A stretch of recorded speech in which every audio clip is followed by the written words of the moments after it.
RC Journal, mesdames et messieurs, bonsoir et tout de suite découvrons ensemble le sommaire. Doit-on, oui ou non, laisser l'Organisation internationale de la francophonie auditer les fichiers électoraux en RDC? La question fait débat et que chacun de vous y réponde dans son salon.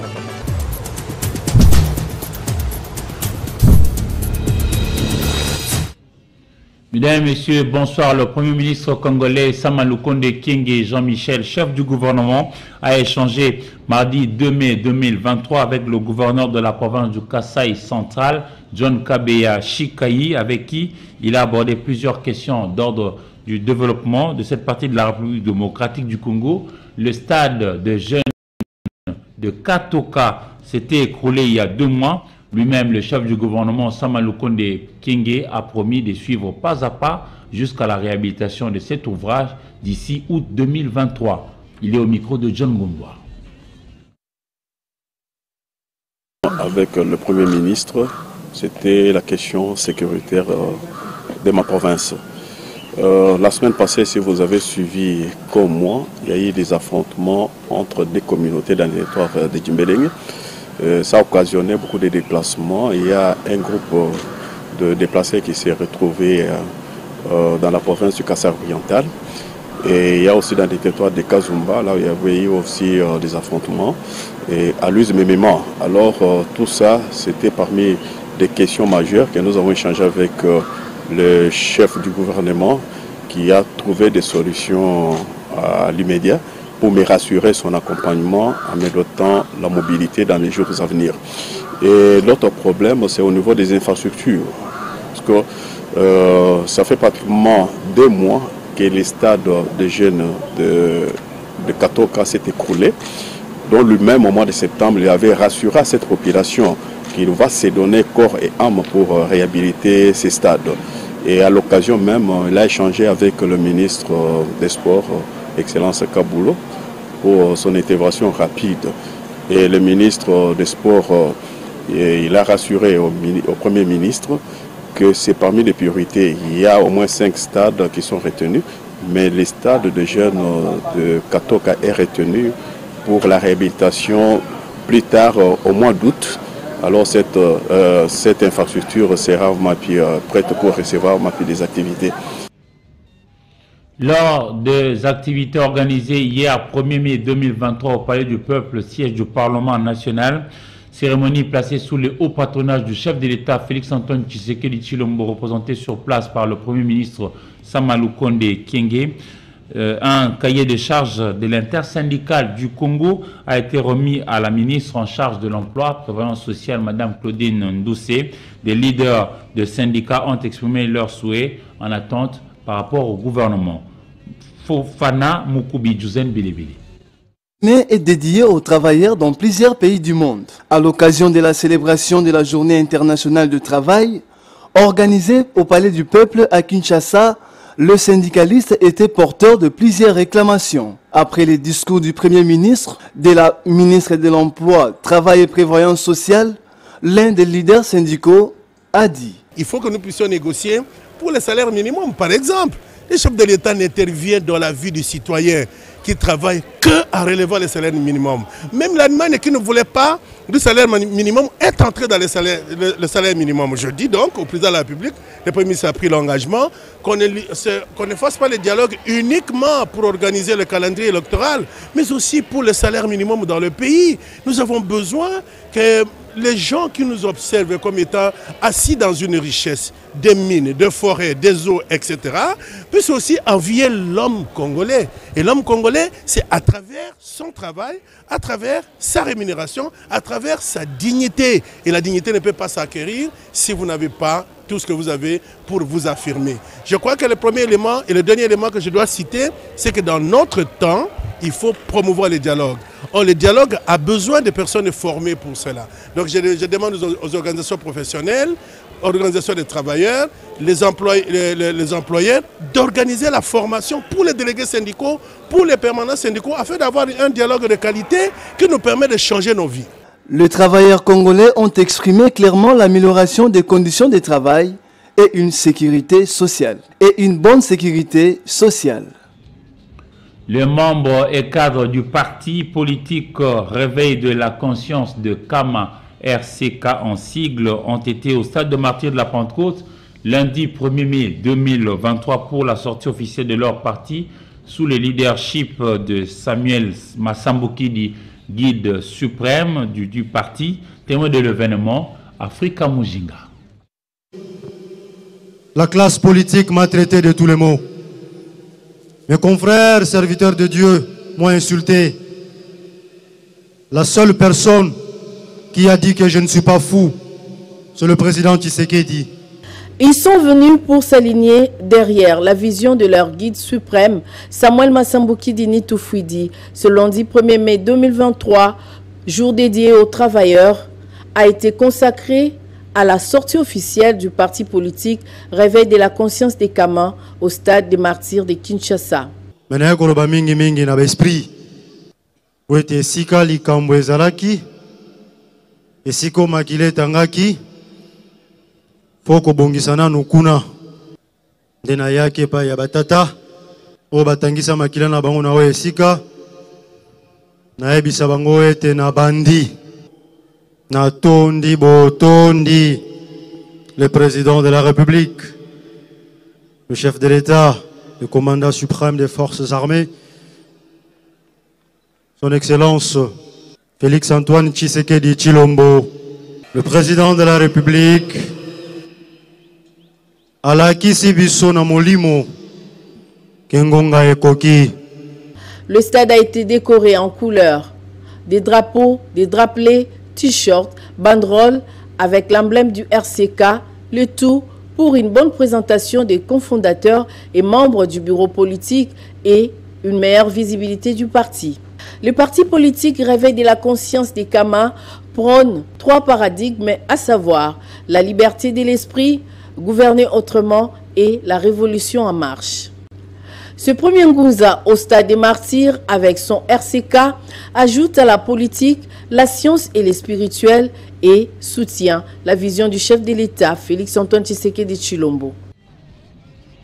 Après la constitution du nouveau fichier électoral, la règle voudrait l'auditer par des organisations outillées pour une certification d'usage. La Commission électorale nationale indépendante a déjà déposé son rapport annuel avril 2022 jusqu'en mars 2023 au niveau de l'Assemblée nationale. Et déjà, les élus du peuple, ici en RDC, cas de Mende au Malanga, tirent la sonnette d'alarme et dit non à l'audit par l'OIF, entendez Organisation internationale de la francophonie. La CENI, dirigée par Denis Kadima Kazadi, a dans un temps record réussi à enrôler et identifier près de 95% de la population de la RDC. Le moment est venu. La CENI a déjà déposé son rapport au Parlement et les élus doivent scruter son contenu. La CENI ne relâche pas. Elle s'est déjà aussi mise au pas pour extirper les doublons du fichier électoral en cours de construction. Autrefois, après l'enrôlement, l'Organisation internationale de la francophonie dont la RDC est membre passait pour l'audit du fichier électoral. Mais pour cette fois-ci, le contexte est différent. Lorsque vous discutez avec les parlementaires congolais, ils s'accordent à s'opposer farouchement à l'audit du fichier électoral par l'OIF.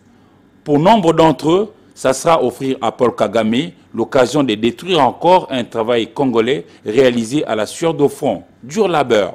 L'Organisation internationale de la francophonie, l'OIF, aujourd'hui est dirigée par Louise Mouchikuyabo, fichée comme membre de la phalange la plus extrémiste du FPR rwandais. Les élus du peuple congolais attirent l'attention de l'opinion nationale pour ne pas revenir au schéma duquel la RDC était obligée de présenter la liste, par exemple, des armes que Kinshasa voulait acheter, une sorte d'embargo qui ne disait pas son nom. À ce stade, accepter l'audit de l'OIF revient à présenter au bourreau de la RDC, Paul Kagame, la liste des électeurs congolais et en douce le pousser à contrôler le processus électoral RD congolais. Le long de la grande artère Elengesa partant du triangle bypass, nous sommes à Mongafula en passant par le quartier Maboulou 1 et 2 dans la commune de Makala cette fois-là éclairés depuis le week-end dernier. Au grand bonheur des habitants ou riverains de cette partie de la capitale Kinshasa, ceci aide à pouvoir bien sécuriser les gens d'un côté et permettre aux uns aux autres de circuler en toute quiétude de l'autre côté. Marceline Mazé Mwakoumania. Il est 22h23. Nous sommes au quartier Maboulou 2 dans la commune de Makala. Ici, les occupants ont résolu de se priver du sommeil. Pour cause, l'installation de l'éclairage public sur la grande artère construite pour urbaniser les coins et surtout lutter contre l'insécurité avec les inciviques communément appelés Koulouna. Il s'agit de la direction Elingesa qui va du triangle bypass à la place des artistes au rond-point Victoire dans la commune de Kalamon.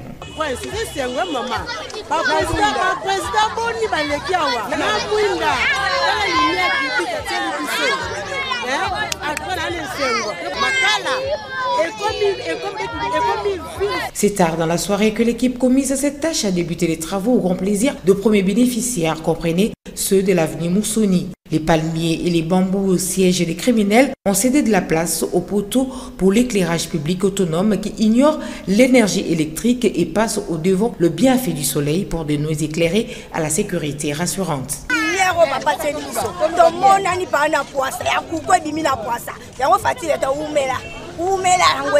Les mamans qui exercent le petit commerce ont savouré jusqu'à tard le bonheur d'écouler leurs marchandises dans la soirée. C'est le cas des Maman Landou qui tient un restaurant Maléwa. Les clients s'approvisionnent en toute quiétude tout en admirant l'ouvrage.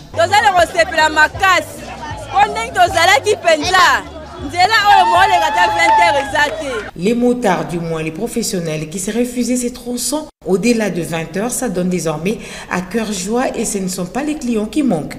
Dénigrés, humiliés régulièrement à cause de leur quartier qui s'apparentait à un village, après plusieurs décennies, les Banamaboulou 2 se disent désormais être Bana à centre-ville parce que le seul handicap que les contraignait a été relevé avec l'installation de cet éclirage public.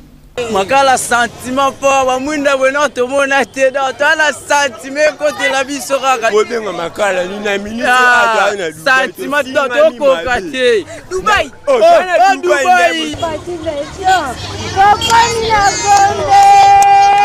Si hier un résident de Maboulou 2 à Makala en villégiature dans une autre commune ne pouvait rentrer à son domicile au-delà de 22 heures, aujourd'hui, estime-t-il, la justification n'est plus plausible. La vieille de surcroît veuve ne manque pas de targuer des loges à l'égard de l'initiateur du projet.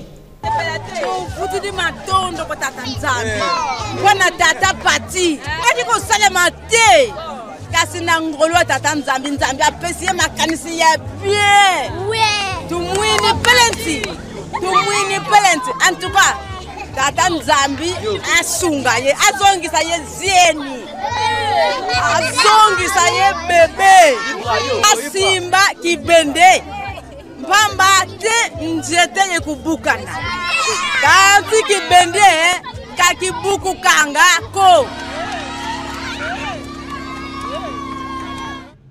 Nous restons sur la route pour parler d'une station de pesage à Menkao sur la nationale numéro 1 Kinshasa qui quitte. L'ouvrage a été reçu provisoirement par la cellule infrastructure dont le coordonnateur l'a à son tour remis au directeur général de Fonds national de l'entretien routier FONER.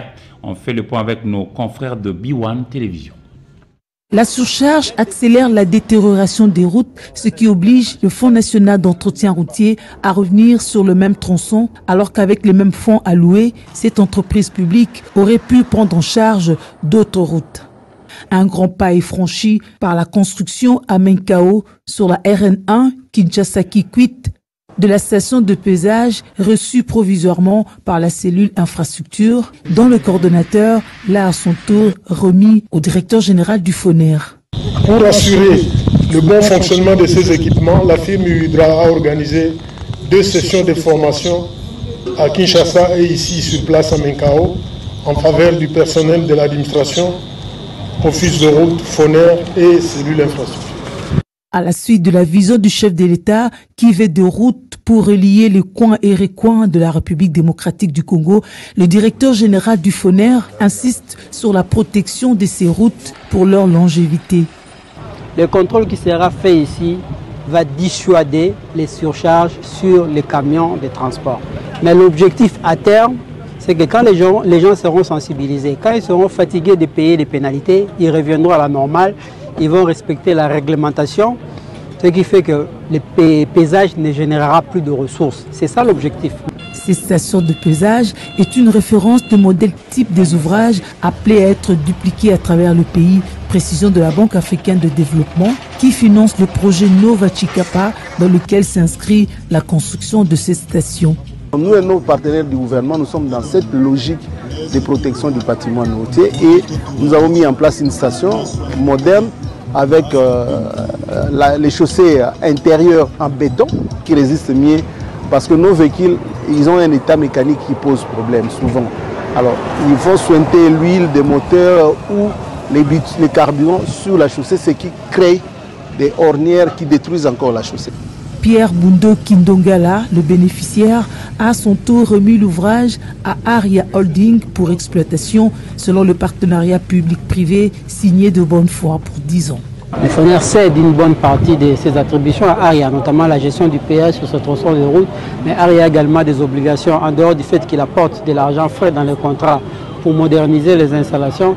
Il a aussi des obligations de gestion en termes de reporting.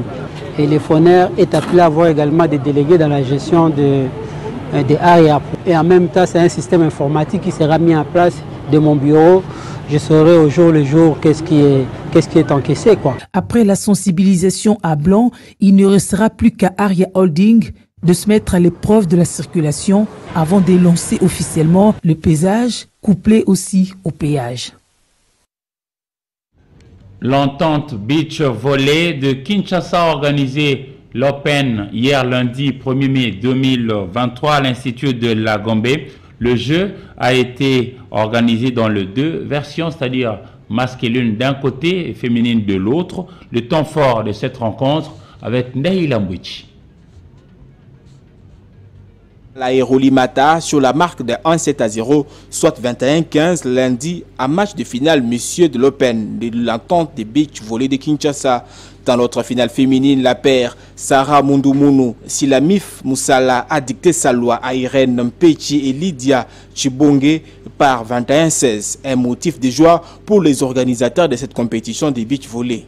Lorsqu'on a pris la tête de cette entente, on voulait vraiment relancer vraiment que le beach volley soit vraiment habituel ici dans la ville de Kinshasa. Donc, chaque mois, on voulait toujours organiser Open, chaque mois on joue. Nous voulons les accompagner pour que ces jeunes-là puissent s'épanouir et que pour ces jeunes-là puissent découvrir aussi d'autres horizons par rapport à leur sport qu'ils préfèrent, le beach volley. Les efforts sont privés et je pense qu'il y a le président de l'entente aussi qui appuie. Ce sont des efforts encouragés. Je pense que c'est bien, ça donne l'encouragement d'amener aussi la famille. Hein. Il s'est de souligner que l'accompagnement de l'espace 203 et Terre-Neuve Hôtel ont été d'un apport important pour le beach volley de Kinshasa. En s'imposant devant le fauve du Bazoubangi de la République centrafricaine, 56 points à 22, les Léopards du Congo-Kinshasa de basketball sur fauteuil ont validé leur ticket pour jouer la deuxième fenêtre des Jeux para-africains qui va se dérouler au mois de septembre 2023 au Ghana. À l'issue de ces éliminatoires de la zone centrale, l'équipe nationale de la République centrafricaine, dans les deux versions, accompagnera la République démocratique du Congo. Patrick Borel-Moukindi. 6 RCA 22, cette promenade de santé permet aux Léopards de se qualifier aux Jeux para-africains Ghana 2023. Une satisfaction pour les staffs techniques. En tout cas, je suis très content d'avoir décroché ces deux qualifications et surtout comme ça se passe dans notre pays. Mais aussi des leçons à tirer. Il y a eu un problème de logistique par rapport aux embouteillages. Il y a eu un problème de gestion hôtelière par rapport aux coupures d'électricité des étrangers qui sont arrivés. Il y a des petits soucis sur le plan alimentaire. Par rapport à leur régime alimentaire, c'est des petits points auxquels nous allons parler prochainement. L'organisation n'a pas été facile. Bien que nous attendons ici à Kinshasa au moins 9 pays, malheureusement pour de diverses situations de chaque pays, nous sommes retrouvés ici avec 2 nations. Et je pense que ça a été vraiment pour nous un succès et nous voulons tout simplement dire merci aux Congolais. L'État congolais continuera à soutenir le basketball sur fauteuil. Avec l'actuel ministre des Sports, nous allons étudier, voir comment nous pouvons résoudre les problèmes qui touchent aux disciplines sportives. Le président de la FECOBAF est l'homme heureux. Je m'attendais à ce résultat. Je suis satisfait et c'est rien de plus normal avec les moyens que le gouvernement va mettre en œuvre pour que les garçons se préparent. La RDC a montré de quoi on était capable. Et je pense que dans les jours à venir, ce sera mieux. C'est la cérémonie des remises des médailles et coupes aux champions et vice-champions qui ont clôturé ces éliminatoires de la zone 3 centrale. Le rendez-vous est donc pris au mois de septembre à Accra pour les 2 nations.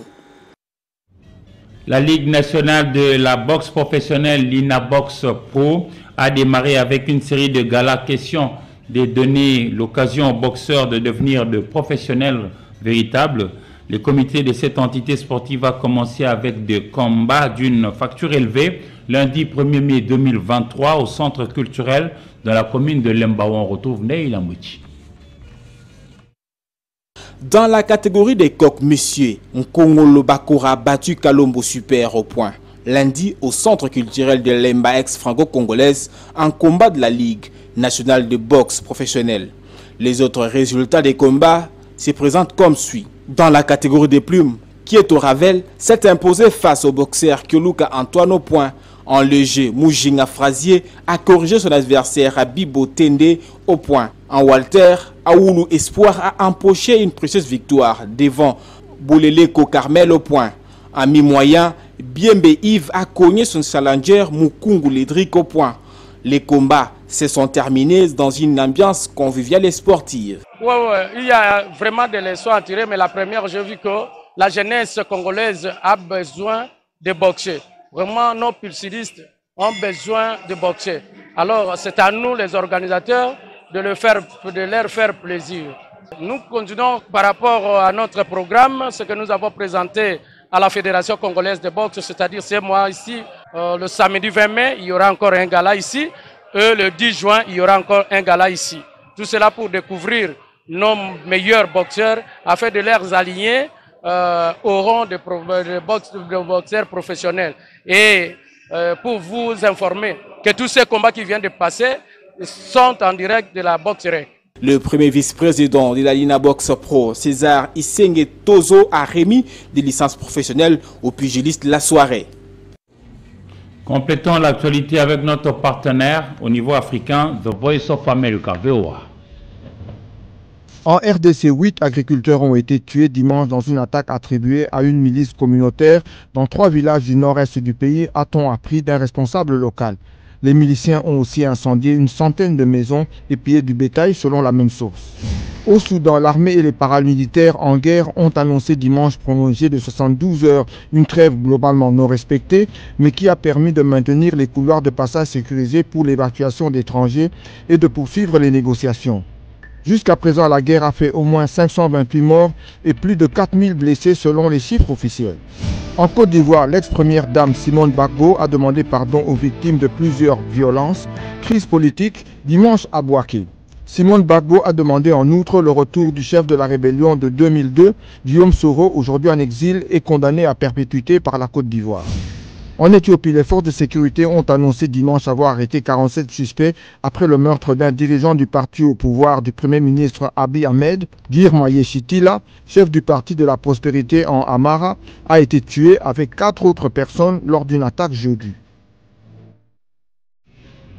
Et découvrons le message publié hier à l'occasion de la célébration internationale de la journée du travail avec Dr Angélique Kikoudi Eliane, qui se trouve être la directrice générale de l'Office national de l'emploi, qui est ici au micro de Papa Ziakwa. L'OIT, qui est notre organisation suprême, disons internationale, a défini le travail décent selon 4 piliers. Il y a l'emploi qui doit donner du travail et des revenus à la population et sans discrimination. Il y a la protection sociale, tout travailleur doit être protégé socialement, ça veut dire qu'il faut des prestations, il doit être bénéficiaire de prestations sociales et aussi bénéficier d'une retraite honorable. Troisièmement, il faut lui garantir des droits. Quand quelqu'un travaille, il a besoin d'avoir des droits qui sont garantis et qui sont tenus proprement. Et le quatrième pilier, c'est l'élimination. Donc, il y a l'emploi, le dialogue social, le dialogue social. Et ça, je crois que l'État congolais, sous la houlette de son Excellence, Monsieur le Président de la République, qui a donné sa vision du peuple d'abord, a bien défini ça. Le dialogue social, c'est le droit de pouvoir dire ce qu'on veut et ce qu'on voit. Et je pense que de ce côté-là, tout le monde est garanti d'une liberté. Et surtout quand on travaille, on doit avoir cette protection sociale et ce dialogue dans l'entreprise ou même dehors pour qu'il soit garanti. Donc ce sont les 4 piliers du travail décent. Mais où est-ce que nous intervenons en tant qu'ONEM? L'ONEM, c'est la structure de l'État, l'organisme étatique qui est de nature technique et qui épaule le ministère de l'Emploi, Travail et Prévoyance sociale. Si vous avez été dans la salle, je pense que vous avez vu sur une grande pancarte, c'était écrit le rôle du ministère, c'est promouvoir l'emploi. Promouvoir l'emploi, c'est la mission principale qui a été donnée à l'ONEM en tant qu'organisme technique, donc service social et technique. Et comment nous garantissons l'emploi? Nous faisons ce qu'on appelle l'intermédiation. Ça veut dire que nous rapprochons les travailleurs potentiels avec les employeurs. Quand les employeurs demandent, nous avons une main-d'œuvre qui est prête, qui est dans notre base de données. Mais c'est surtout les travailleurs ou les non-travailleurs, les chômeurs, qui nous envahissent, ceux qui viennent nous trouver parce qu'ils ont besoin d'un travail. Et ce travail-là, de s'occuper des chômeurs, c'est ça que l'État nous a donné. Donc, on ne peut pas parler de travailleurs sans employeurs, on ne peut pas parler non plus des employeurs sans travailleurs. Nous veillons à ce que chaque travailleur qui a trouvé un emploi dans une entreprise, qui ait un contrat de travail qui soit signé et un salaire qui soit garanti, un salaire qui soit honorable, qui soit garanti à cette personne-là. Et je pense que vous avez souvent entendu parler du SMIC. Le SMIC, le salaire minimum interprofessionnel garanti. Nous veillons que ce salaire, ce SMIC soit appliqué dans le contrat qui nous revient pour Visa au nom de l'État. Il en va de même pour la digitalisation. Tout le monde se digitalise. D'ailleurs, vous êtes porteur d'une caméra haute définition, c'est écrit même en grand, petite, miniaturisée, et nous tous sommes porteurs des téléphones du système Android. Tout ça, ça fait partie de la digitalisation. Et nous sommes déjà, parfois ça se passe même à notre insu, sans que nous le voulions ou pas, mais nous sommes là-dedans. Et nos jeunes doivent comprendre cela et très vite faire la mutation vers le monde digitalisé. Je parle des jeunes parce que c'est la plus grande branche de la population, mais la digitalisation va toucher tout le monde. Va toucher les vieux, les jeunes, les mamans, les papas. Donc tout le monde doit faire l'effort de se digitaliser ou de vivre dans ce monde digital. Mesdames et messieurs, ce journal va se clôturer, mais avant, voici ce qu'a été son sujet phare. Doit-on, oui ou non, laisser l'Organisation internationale de la francophonie auditer les fichiers électoraux en RDC? La question fait débat et que chacun de vous y réponde dans son salon.